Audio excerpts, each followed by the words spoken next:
அர்ஜுன் இந்த ஜென்மத்துல எனக்கு தான் சொந்தம்னு நிரூபிக்க இது மட்டுமே எனக்கு போதும். அவர் தாலி மட்டும் தான் கட்டல, அதை தவிர எனக்கும் உனக்கும் எந்த வித்தியாசமும் இல்ல அமிர்தா. விருப்பமே இல்லாம தாலிய கட்டிக்கிட்டு குடும்ப வாழ்க்கையை இன்னும் ஆரம்பிக்காம இருக்கிற நீ அர்ஜுனுக்கு சொந்தமாகறதுக்கு வாய்ப்பே கிடையாது. நாகமணி அடையற விஷயத்துல என்னோட ஆதரவு எப்பவுமே உனக்கு இருக்கும் அமிர்தா. ஆனா அர்ஜுன் விஷயத்துல அப்படி கிடையாது.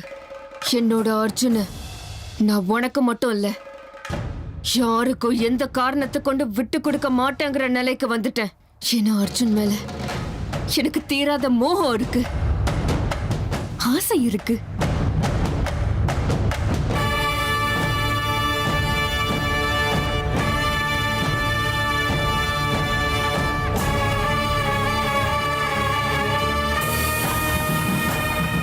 எப்படி இருந்தாலும் உனக்கு அர்ஜுனை கண்டா சுத்தமா பிடிக்காதுல்ல?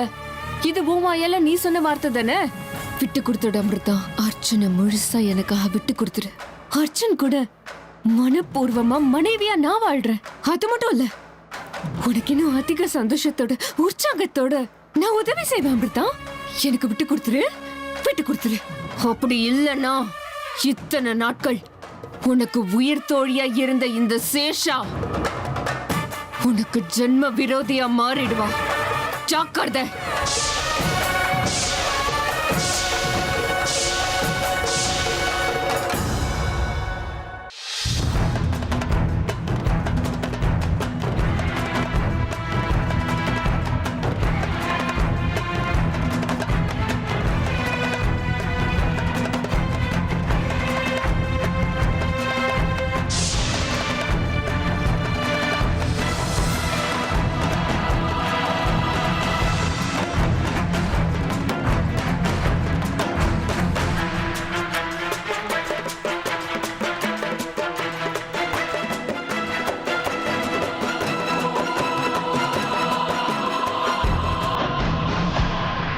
அமிர்தா, எனக்கு தெரிஞ்ச வரைக்கும் இந்த வீட்டில் ஓ அளவுக்கு சோதனையை சந்திச்சவங்க வேற யாருமே இருக்க முடியாதும்மா.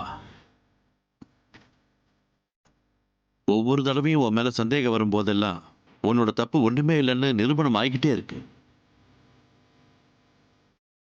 இந்த வீட்டோட மருமக மேலேயே இப்படி சந்தேகப்படுறதுக்கு எனக்கு கொஞ்சம் கஷ்டமாதாம்மா இருக்கு. இருந்தாலும் வேற வழி இல்லம்மா. தயவு செஞ்சு என்ன மன்னிச்சிருமா. சந்தர்ப்ப சூழ்நிலைக்கு நான் தலை வணங்கி ஆகணுமா? பரவாயில்ல மாமா, உங்க சந்தர்ப்ப சூழ்நிலை எனக்கு நல்லா புரியுது. சந்தர்ப்பமும் சூழ்நிலைகளும் மேலோங்கி இருக்கும்போது நம்ம தலை வணங்கி தான் ஆகணும். என்ன நடந்தாலும் சரி, அதை நான் சந்திக்க தயாரா தான் இருக்கேன். உங்க கடமையை நீங்க தாராளமா செய்யுங்க. அதுக்கு மேல எல்லாத்தையும் நான் வணங்குற அந்த ஆண்டவன் பார்த்துப்போம். உன்னோட இந்த நல்ல குணம் உன்னை நிச்சயம் காப்பாத்துன்ற நம்பிக்கை எனக்கு இருக்குமா.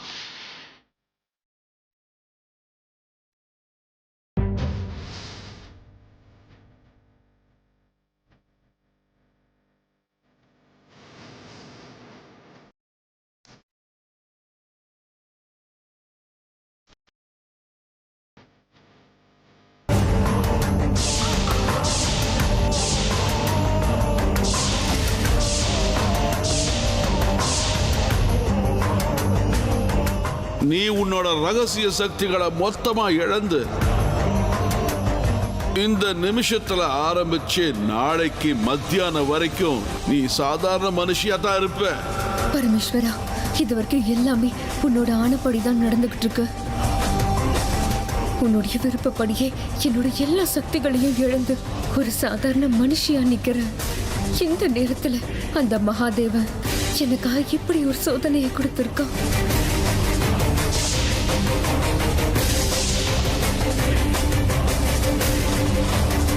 சுகம் துக்கம் ரெண்டுத்தையுமே சமமா ஏத்துக்கிற புத்திய எனக்கு அருள் புரிப்பா. இதுக்கு மேல ஏற்படுற விளைவுகளை சந்திக்கிற சக்தி எனக்கு கொடு பரமேஸ்வரன்.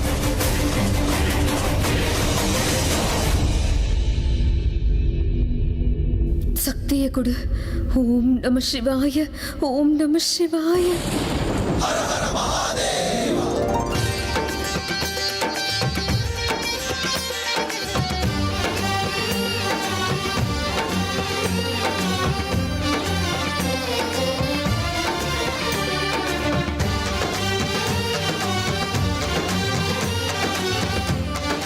எங்க அமிர்தா, இன்னைக்கு நம்ம காதல் உங்களை காப்பாத்திருச்சுங்க.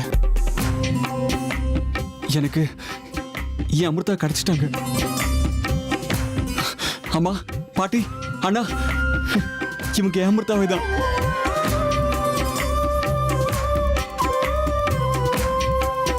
விஷ்ணு, அந்த பெட்டியை கொண்டு போய் பத்திரப்படுத்தி வை. இனி எந்த விதமான பயமோ இல்ல சந்தேகமோ யாருக்கும் வேண்டாம். எனக்கு வந்த எல்லா சந்தேகங்களும் இப்ப தெளிவாயிடுச்சு. சரி பாபா.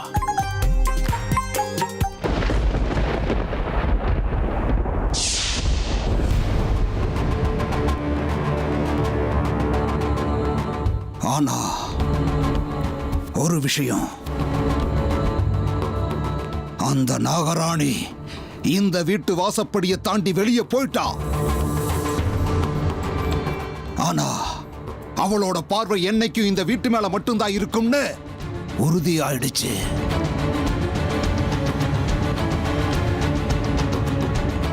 இனிமே நீங்க வைக்கிற ஒவ்வொரு அடியும் ரொம்ப எச்சரிக்கையோட எடுத்து வைக்கணும்.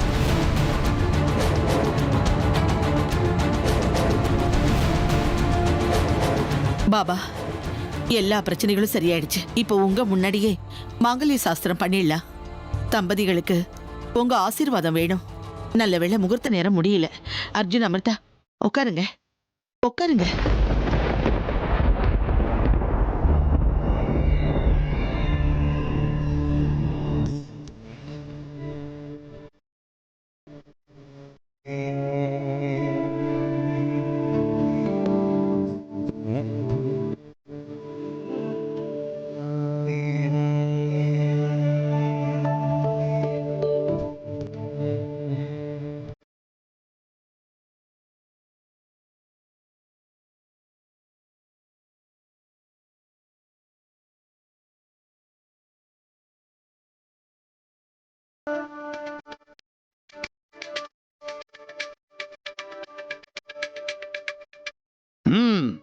மாலையை எடுத்துக் கொடுமா.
அர்ஜுன்,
இந்த மாதிரி ஒண்ணு இல்ல, 100 பிரச்சனைங்க வந்தாலும் அதையெல்லாம் எதிர்க்கிற சக்தி உங்க தாம்பத்திய வாழ்க்கையில இருக்கட்டும். அவ்வளவுதான். இந்த அம்மாவோட ஆசை அவ்வளவுதான்ப்பா.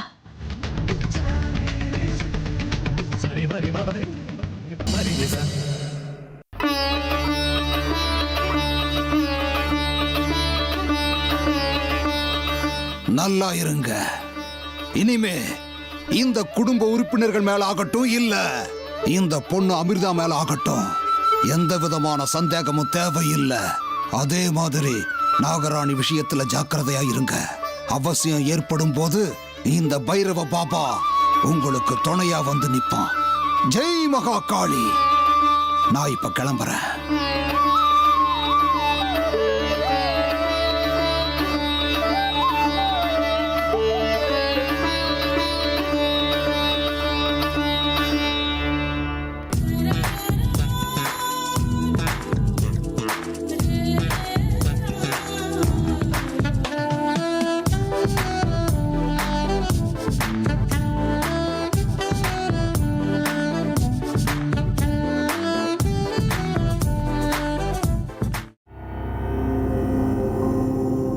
நிறுத்துங்க அர்ஜுன், நிறுத்துங்க.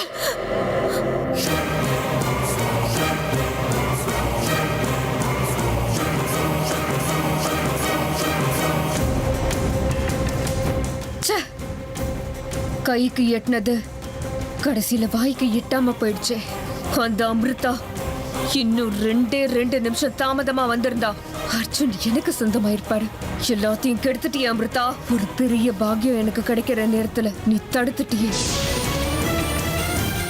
இல்ல அமிர்தா, நீ பெரிய தப்பு பண்ணிட்ட. அதுவும் ரொம்ப பெரிய தப்பு பண்ணிட்ட. இல்ல அமிர்தா, என் அர்ஜுன் கூட காதலிக்கிற மாதிரி பொய்யா நடிச்சு உண்மையா குடும்பம் நடத்துற மாதிரி நாடகம் ஆடுற உனக்கு அர்ஜுன் என்னைக்குமே கிடைக்க கூடாது. அர்ஜுன் அடையறதுக்கு உனக்கு எந்த அருகதையும் கிடையாது அமிர்தா. அர்ஜுனோட மனைவியா அவர் பக்கத்துல நிக்கிற அருகதை அவரை வெறித்தனமா காதலிக்கிற எனக்கு தான் இருக்கு. மத்த எல்லா விஷயத்திலயும் நான் உனக்கு பிரதிபிம்பமா இருக்கலாம், ஆனா அர்ஜுனை காதலிக்கிற விஷயத்துல நான் தான் உண்மை. நீ போலியா இருக்க அமிர்தா. உன் காதலே ஒரு போலிதான். சொல்ல போனா அர்ஜுன உண்மையா மனப்பூர்வமா விரும்புறது நான் தான். அவர் எனக்கு தான் கிடைக்கணும். நாகமணி அடையறதுக்காக நாம எப்படி போராட்ட களத்துல இறங்கி போராடுறோமோ அதே மாதிரி என் அர்ஜுன உன்கிட்ட இருந்து பிரிக்கிறதுக்கு இந்த சேஷா போராட வேண்டியிருக்கும் அமிர்தா. ஒரு போராட்டம் நியாயத்துக்காக நடக்குதுன்னா இன்னொரு போராட்டம் காதலுக்காக நடக்கும், அன்புக்காக நடக்கும். போராட்டம் ஆரம்பிச்சே ஆகணும்.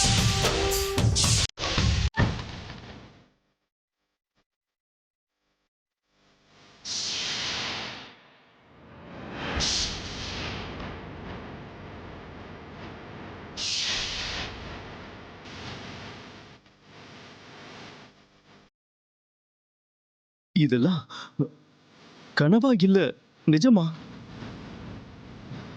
நிச்சயமா நம்பவே முடியல. அப்பா, எவ்வளவு பிரகாசமா ஜொலிச்சது இந்த நாகமணி. கண்ணை முன்னா எப்பவும் அதுதான் கண்ணு முன்னாடி வந்து நிக்குது. பல அரிய சக்திகளை தனக்குள்ள வச்சிருக்கிற அந்த நாகமணியை ஏன் எல்லாரும் அடைய துடிக்கிறாங்கன்னு அத கண்ணால பார்த்ததுக்கு அப்புறம் தான் எனக்கும் புரிஞ்சுது.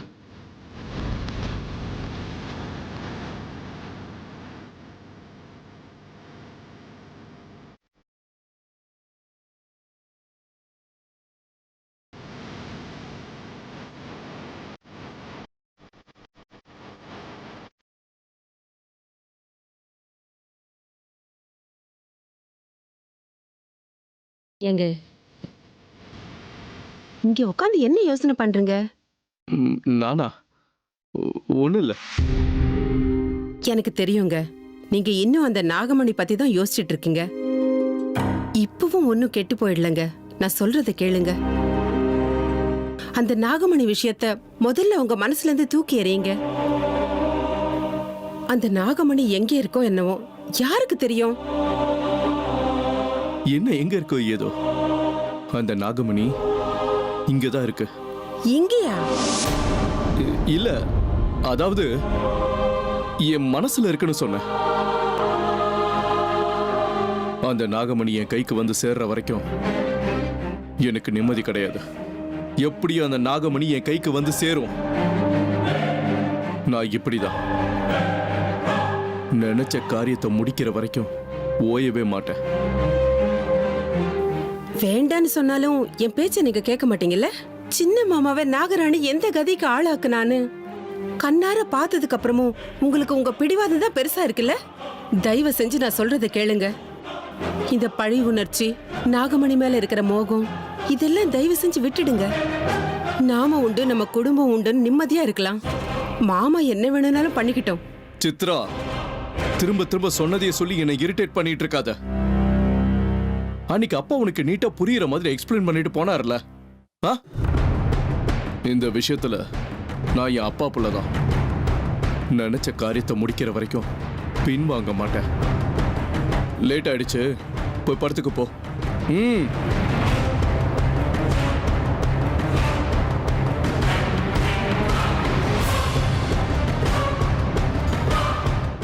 அந்த நாகமணி என்னைக்கு இருந்தாலும் எனக்கு தான் சொந்தம்.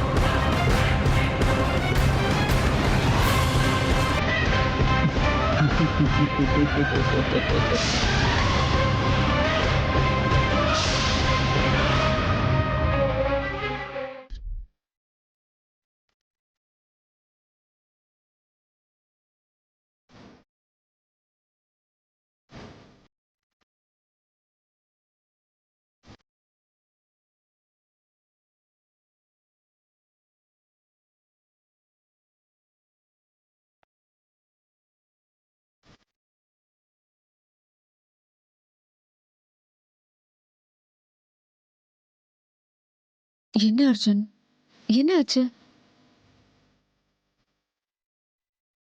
இன்னும் ஆகிறதுக்கு என்னங்க இருக்கு அமிர்தா? என்ன நினைச்சா எனக்கே ரொம்ப வெறுப்பா இருக்கு. இன்னைக்கு நடந்த சம்பவங்கள் எல்லாம் பார்க்கும்போது நான் ஒரு புருஷங்கிற ஸ்தானத்திலேயே இருக்கிறதுக்கு தகுதியே இல்லாதவன்னு தோணுது. இப்ப அப்படி என்ன ஆயிடுச்சுன்னு உங்க மேல இப்படி வெறுப்பாலே கொட்டிட்டு இருக்கீங்க? இன்னும் என்னங்க அமிர்தா ஆகணும்? என் பக்கத்துல நின்னது யாருன்னு கூட எனக்கு அடையாளம் தெரியாத போது நான் உயிரோடு இருந்து என்ன பிரயோஜனம் சொல்லுங்க? இது பாருங்க அர்ஜுன், இப்படி எல்லாம் பேசாதீங்க. எப்படிங்க பேசாம இருக்க முடியும்? இன்னைக்கு நான் என்னையே எவ்வளவு சீத்தூன்னு சொல்லிக்கிட்டாலும் அது தப்பா இருக்காதுங்க. உங்களை மனசார காதலிச்சு கல்யாணம் பண்ணிக்கிட்டவங்க நானு. என் காதல் என் கண்ணு முன்னாடி இருந்த போதும் அதை கண்டுபிடிக்க முடியாம நான் ஒரு குருடன் ஆயிட்டாங்க.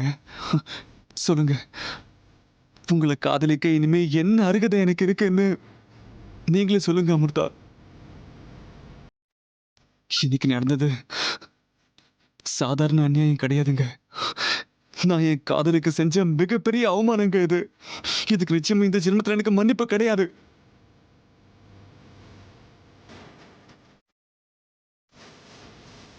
ஏங்க அமிர்தா, நான் ஏன் உங்களை அடையாளம் கண்டுபிடிக்கல? இது நான் உங்களுக்கும் உங்க காதலுக்கும் செஞ்ச பெரிய அவமானம் இல்லையாங்க அமிர்தா?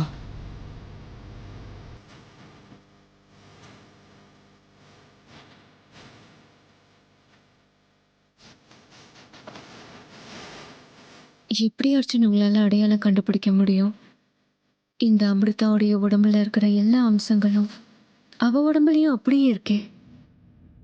இந்த அமிர்தாவுடைய நாடிகள்ல இருக்கிற குணம் தானே அவளுக்குள்ளேயும் இருக்கு. இந்த அமிர்தாவோட உடம்புல இருக்கிற மூச்சு காத்து அவளுடைய உடம்புலயும் இருக்கும்போது உங்களால மட்டும் எப்படி அடையாளம் கண்டுபிடிக்க முடியும் அர்ஜுன்?